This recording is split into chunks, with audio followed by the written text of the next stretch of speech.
I always thought the hardest part of parenting was surviving the toddler years, those sleepless nights, the tantrums, the days when someone's always sticky and crying and you don't even know why. Turns out that was the easy part. Nothing, absolutely nothing, prepares you for the moment. Your 15-year-old son looks you in the eye and tells you he got his girlfriend pregnant. It started like any other Wednesday. I was folding laundry on the couch, half watching some reality show while the younger kids ran around upstairs. My husband was fixing something in the garage, and Ollie was out with friends. The usual. Then he came home quiet, pale, the kind of silence that vibrates like a warning bell. I knew immediately something was wrong. He sat down on the armchair, stared at his shoes, and mumbled, "Mom, Bree's pregnant." For a second, I thought he was joking. Ali's a good kid, but he has this dry, sarcastic streak, his dad's humor, really. So I laughed. I actually laughed. Okay, funny. Now, what's really going on? He didn't laugh back. He just stared at me with these wide, terrified eyes that reminded me of when he was 5 and broke my favorite vase, waiting for the explosion. Only this time, it wasn't a vase. It was a life. My brain went static. I heard myself asking stupid questions. How, when, are you sure, as if I didn't already know the answers. He mumbled through the details. They met up over Christmas. Hung out alone a few times. Things happened. And now Bree was pregnant. I sat there, frozen. My laundry pile slipping to the floor. He's 15. 15, I became a mum at 15 too. I remember the fear, the shame, the exhaustion of trying to parent a baby when I was still a child myself. I swore I'd never let my kids fall into the same trap. I'd done everything, right, honest conversations, condoms, sex ed, every awkward talk under the sun. And still, here we were. I wanted to scream, to ask why, after everything I'd told him. But the look on his face stopped me. He already knew. The guilt was eating him alive. So instead, I said quietly, "Okay, we'll figure this out." But in my chest, I felt something breaking. That night, after the younger kids were asleep, I told my husband. He just sat at the kitchen table, staring at the wall for a long time before saying, "You're kidding. I wish I was," I said, my hands shaking as I poured myself a glass of water I didn't drink. He rubbed his face. He's 15, for God's sake. He knows better. We didn't yell. We just sat there, stunned, both of us remembering what it felt like to be them. 2 kids making a choice too big for their age, thinking love would be enough to hold up the world. The next day, I called Bree's parents. We'd known them for years, not close, but enough for polite hellos, and shared jokes about how our kids were inseparable. When her mum picked up, her tone was brittle, formal. "We already know," she said. Bree told us. It was awkward and cold. She sounded tired, older. She said Bree was keeping the baby. I said we'd need to talk about what comes next, is support, everything. And then there was this pause, the kind that swallows whole friendships. I hung up, feeling sick. Ali came home from school that afternoon, acting like a man on a mission. He had this wild look, hopeful, defiant. "Mom, we need to move there," he said. I blinked. "Move where?" "To where Bree lives. 3 states over. Housing's cheaper, better jobs." I cut him off. "Ollie, no, but Mum, no." He went on, breathless, listing reasons like a salesman: cost of living, open space, family support. He didn't understand that I'd heard all this before, from his mouth, in smaller doses. But this time, I saw the desperation behind it.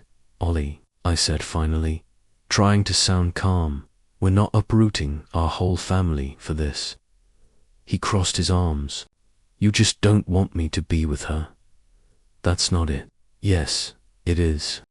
His voice cracked. "You don't believe in us.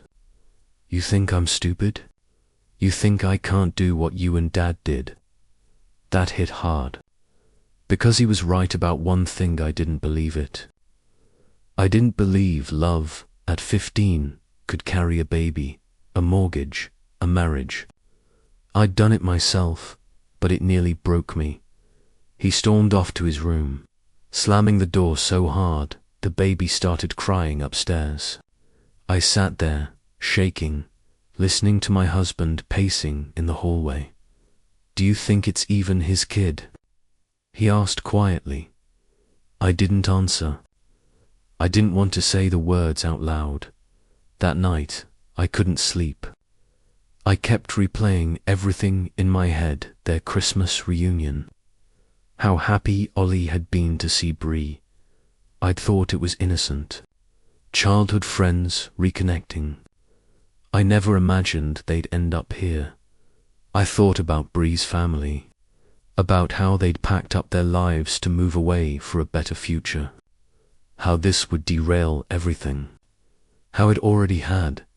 And then I thought about Aleem, my boy who still leaves wet towels on the floor, who can't remember to turn off the lights, who panics when his phone dies. He wasn't ready. Neither was she. At 3 a.m, I got up, walked to his room, and stood in the doorway. He was asleep, curled up like he used to when he was small.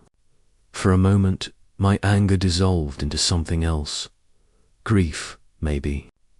Grief for the boy he was, for the childhood that was slipping away. I whispered, "You have no idea what's coming." The next morning, Bree's mum sent me a message. "We'll handle things on our end. Please don't contact us again until you're ready to support your son." I stared at the screen, my throat burning. Support him, as if that's not what I'd been doing every single day since I was 15 years old myself. Days turned into weeks. Ali grew colder toward me, more distant. He texted Bree constantly, whispering in the dark. When I asked what they talked about, he'd say, "You wouldn't understand." Maybe he was right. Maybe I'd forgotten what it felt like to be 15 and think love was everything.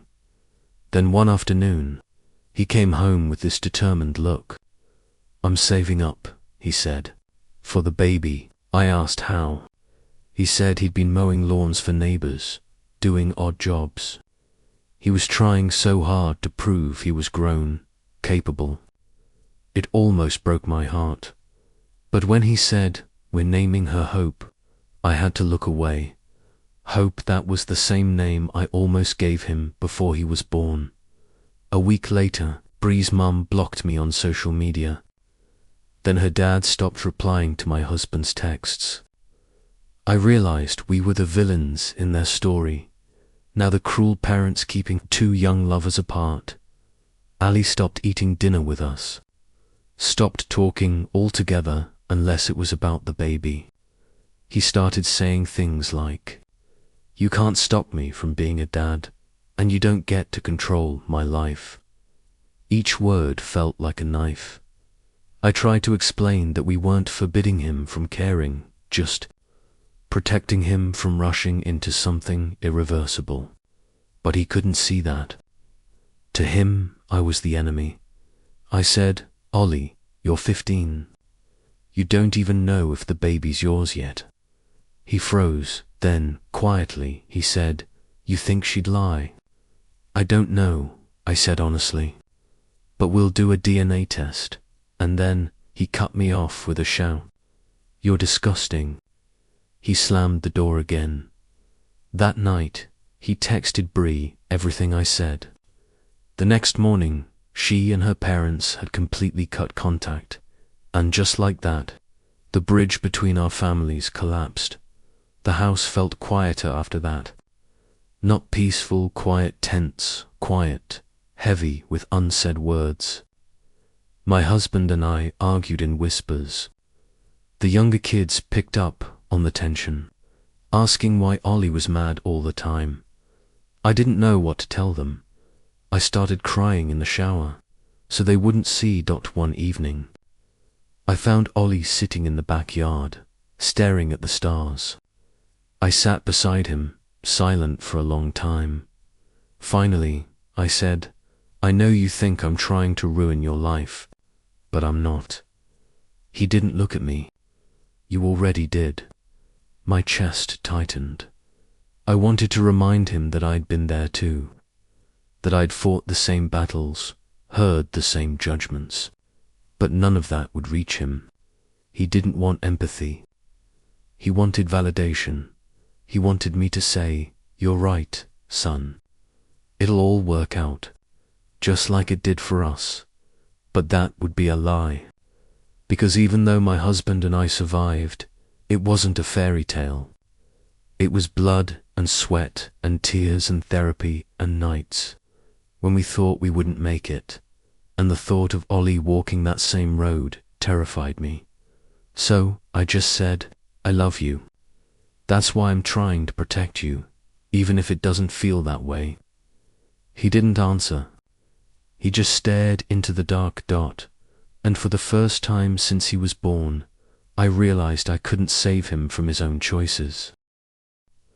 The days after our last argument blurred together: quiet breakfasts, slammed doors, awkward dinners where everyone pretended nothing was wrong. But silence is a funny thing. It doesn't really hide the truth. It just amplifies it.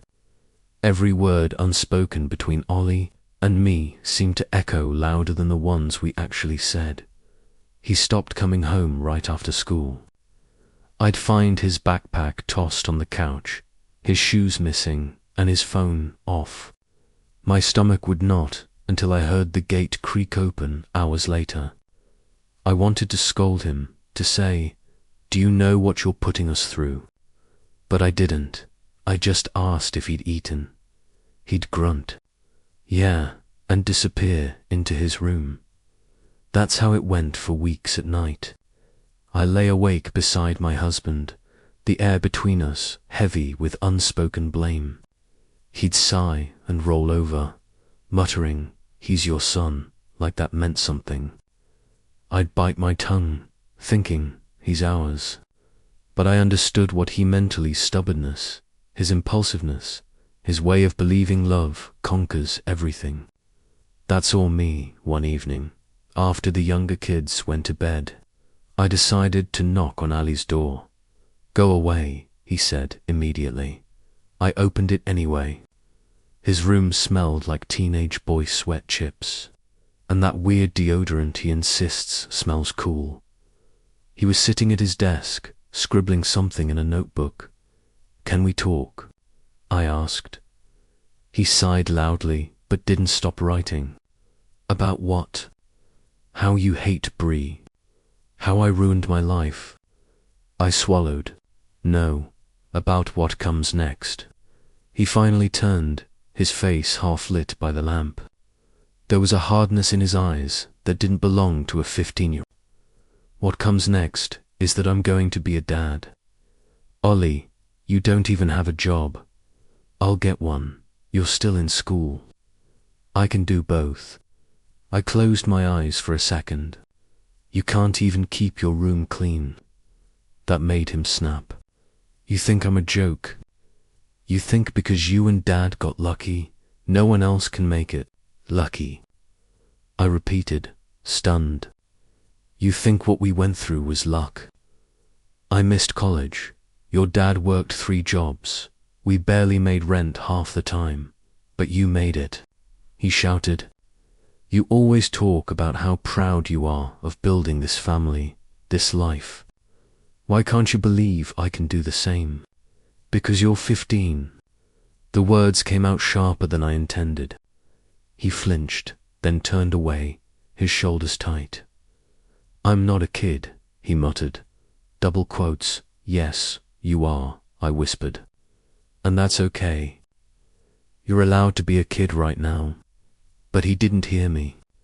He just kept staring at the wall, breathing hard. That was the moment I realized he wasn't going to stop fighting me. Not until life itself showed him how heavy this was going to get. 2 days later, I got a message from Bree's mum. "We don't want your family involved anymore. Ali and Bree can make their own decisions." The irony nearly made me laugh. Their own decisions, as if 2 teenagers could navigate prenatal appointments, bills, and sleepless nights on their own. But I didn't respond. I knew anything I said would only make it worse. When Ollie found out they'd texted me, he exploded. "You're ruining everything. Bree's parents hate me now because of you." I tried to stay calm. "All I did was ask about her health." "Yeah, and then you had to bring up the DNA test again. Because it matters, Ollie. You can't build your life on something uncertain." He glared at me with a mix of hurt and disgust. "You're unbelievable. You think she's lying. You think I'd fall for that. I think you're 15 and scared," I said softly. He stood up so fast, his chair fell backward. "I'm not scared. You're the one scared. You're scared I'll prove you wrong." And then he stormed out, again. That night, I sat on the kitchen floor after everyone had gone to bed. The tiles were cold under my legs. I thought about calling my mom God. I wanted to hear her voice, but I couldn't, because she'd say, "Now you know how I felt." I did know when I told her I was pregnant with Ollie. She'd cried not out of disappointment, but exhaustion. She was 35, working 2 jobs, raising 3 kids. She didn't have the energy to save me from my own decisions. I hated her for it then. I thought she was cruel, detached. Now I understood she was just done. That night, I whispered to the empty kitchen, "I get it now, Mum." A week later, I got a call from Bree's dad. His tone was tight. "You need to tell Ollie to stop calling Bree at night. She needs rest." "I'll talk to him," I said quickly. He sighed. "Look, I know this is a mess, but they're young, maybe. Maybe it'll all work out." His voice cracked a little at the end. I realized then he was just as lost as we were, another parent watching his child tumble into adult chaos before they'd even finished growing. After we hung up, I stood in the kitchen staring at the wall clock. Time felt cruelly normal.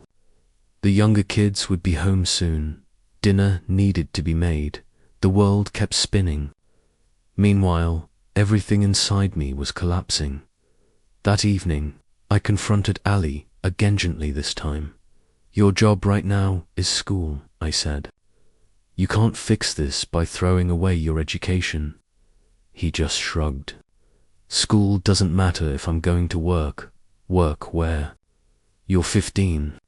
You can't even legally work full-time. I'll figure it out." His confidence terrified me more than his fear ever could. He genuinely believed he could brute force his way through reality. I wanted to shake him, to make him see how fragile that fantasy was. But I didn't, because I remembered being that sure once, too. Then came the fight that broke us. It started small, him refusing to come to dinner again. I went upstairs, told him to put his phone down and join us. He ignored me. I tried again, louder. He snapped, "Why do you even care? You only talk to me to control me." That hit something raw inside me. Control you? I'm trying to keep you from ruining your life. I already did that, remember? I froze. He turned, eyes red. You said it yourself. You think I'm just like you, stupid, reckless, pathetic. Don't you dare, I said, my voice shaking. I never called you that. You didn't have to, he shouted. You said it every time you looked at me. And then, quieter, almost broken, I wish you'd just say you hate me instead of pretending you care. The room went still. For a second, I couldn't breathe. Ollie, I whispered, I could never hate you. But he was already walking away. After that, something inside me shut down. I went through the motions, packing lunches, folding laundry, reading bedtime stories, but I felt hollow.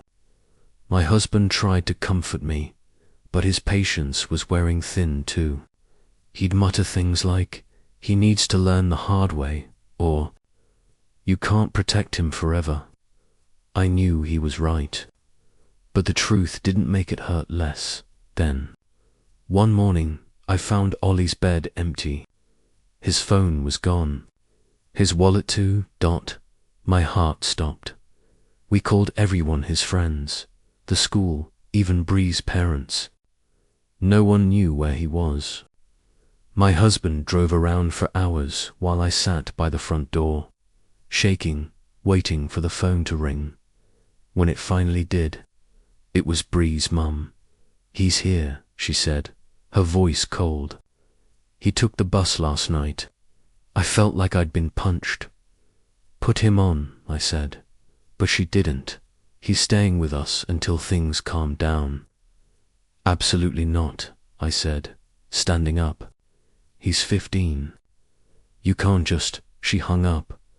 I wanted to call the police. My husband said it would only make things worse. So we waited. I didn't sleep that night. Every hour I checked my phone, hoping for a message from Ollie. None came. On the second day, he finally texted, I'm fine. Don't call. I need space. Space, that word sliced through me like glass. For 2 weeks he stayed there. 2 weeks of silence. 2 weeks of pretending I wasn't falling apart. When he finally came home, he looked different, older somehow. His eyes were tired, his clothes rumpled. Did you have fun playing house? My husband asked bitterly. Ali didn't respond. He just walked past us and went straight to his room. That night, I heard him crying. I didn't go in. For once, I let the silence be the lesson, later. He told me Bree's parents had started to panic when they realized how real pregnancy was, the doctor visits, the financial strain, the mood swings. They'd stopped calling it beautiful and started calling it hard. Bree had cried every night. Ollie had tried to help, but all he could do was hold her hand and promise things he couldn't deliver. I didn't say, I told you so. I just listened, he said. I don't think she loves me anymore. I wanted to say, she's scared too. But he already knew that. By summer, the tension had dulled into exhaustion. Bree's pregnancy was progressing, and I had finally convinced Ollie to agree to a DNA test after the birth. It wasn't about doubt anymore, it was about clarity.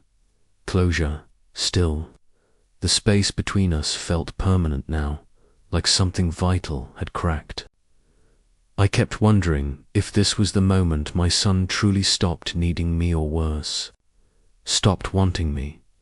Sometimes I'd catch him in the backyard, staring at the horizon like he was searching for something far beyond our little world. And every time I saw that look, I wanted to whisper, I hope you find it, baby. I just hope it doesn't destroy you first. The day Bree gave birth, the world stood still. It was early morning when the call came, a shaky voice on the other end, Bree's mother. She had the baby, she said flatly. A girl. For a few seconds, I didn't know what to say. Is she okay? I asked finally. They're both fine, she replied. Then, after a pause, "You can tell Ollie if you want." She hung up before I could respond. I went upstairs, knocked on Ollie's door, and when he looked up from his phone, I said softly, "She's here." His face went pale, then flushed. He just whispered, "Really? Really?" He grabbed his jacket before I could even say anything else. "I have to go," weightily, but he was already halfway down the stairs, his sneakers squeaking on the tile. He was gone for hours. I didn't even try to stop him. I knew this was something he needed to see with his own eyes, the weight of what had happened, the life that had come from his choices. When he came home that evening, he looked different, empty and full all at once. "She's beautiful," he said quietly, setting his backpack down. "Tiny, like smaller than I thought babies could be." I smiled weakly. "Did you hold her?" He nodded. "Yeah." For a moment, I thought that maybe this would soften him. Maybe seeing the reality would make him realize how much help he needed. But then he said, "Bree wants me to move there. She says her parents don't want me visiting unless I help." My stomach turned. "Ollie, that's not happening." He frowned. "Why not?" "She needs me. She has her parents. You have school. You're still a child. I'm a father." He snapped. The words hung between us like a slap. I closed my eyes. "You're both." He shook his head, tears welling up. "You don't get it, Mom. I love her. I love them both. And you're just trying to make me choose between my family and yours." I wanted to tell him love wasn't the problem. It was everything else: money, housing, responsibility, time. But he wouldn't hear it. He was 15 and full of a kind of righteous conviction that no logic could reach. That night, I cried harder than I had in years. The weeks that followed were a blur of waiting for Bree's parents to respond to our messages, waiting for Ollie to calm down, waiting for the DNA test. It was the test I dreaded most, not because I doubted him honestly. Part of me prayed the baby wasn't his, not out of cruelty, but mercy. Mercy for him, mercy for the girl, mercy for all of us. When the results finally came, I sat on the couch, envelope trembling in my hands. Ollie stood beside me, his jaw tight, his fists clenched. My husband was silent, a statue in the doorway. I opened it, positive, 99.99%, Ollie was the father. He didn't say anything at first, just stared at the paper like it might change if he looked long enough. Then he whispered, "I told you." I nodded. "I know." Tears filled his eyes. "So, now what?" Now what? The question that had haunted me since Christmas. We met with Bree's parents over video call the next day. The screen flickered with awkward politeness. Her mum looked exhausted, eyes ringed with dark circles. Her dad sat stiffly beside her, arms crossed. Bree was there too, pale and quiet, the baby sleeping in her arms. Ollie leaned forward, his voice trembling. "I want to help. I'll get a job, send money whatever I can." Bree's mum shook her head. "That's not realistic, Ollie. You need to finish school." "So what then? You just raise her without me." Her dad sighed. "We're not saying that. We're just handling things for now." Ali's face twisted. "You mean you don't trust me?" Silence. Finally, Bree whispered, "It's not that, Ollie. It's hard right now." He blinked, trying to smile. "You said we'd figure it out together." Her voice broke. "I know." When the call ended, Ollie sat there staring at the black screen long after it went dark. Then he got up and went to his room. He didn't come out the rest of the day. For months, we lived in this strange limbo. Ali would call Bree sometimes, but the conversations grew shorter. Photos of the baby stopped coming. Then the messages slowed too. One evening, I found him in the backyard again, staring at the sky. "She doesn't text me back anymore," he said softly. "Her mom said she needs space." I sat beside him. "That doesn't mean she doesn't care." He shrugged. "Maybe she realized I can't give her what she needs." My heart ached. "You're 15. You're not supposed to be able to." He didn't look at me. "You were 15 too." "I know," I said quietly, "and I wouldn't wish what I went through on anyone." He turned to me then, eyes wet. "Do you regret me?" The question hit like a bullet. I swallowed hard. "Never, not for a second. But I regret how much pain I went through before I learned how to be your mum." He nodded slowly. "I get it now." And I think, in that moment, he did. Over the next year, things started to settle. Ollie focused on school, again barely at first, then more seriously. He stopped talking about moving 3 states away. He even got a part-time job at a hardware store that summer, saving every penny for something he wouldn't tell us about. I found out later he was sending money to Bree's parents for diapers, for clothes, whatever he could manage.